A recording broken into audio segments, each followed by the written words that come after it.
जलवा अफरोज डाइस पे तशरीफ फरमा मेहमान हजरात से मैं मुल्तविस हूँ कि ये प्यारी बच्ची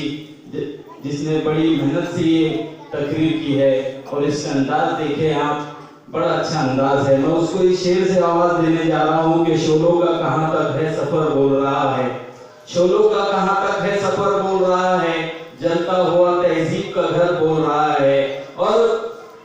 देखो रे खामोश कलम का ये नजरिया, और देखो रे खामोश कलम का ये नजरिया, मैं तो चुप हूँ मगर मेरा हुनर बोल रहा है, मैं तो चुप हूँ मगर मेरा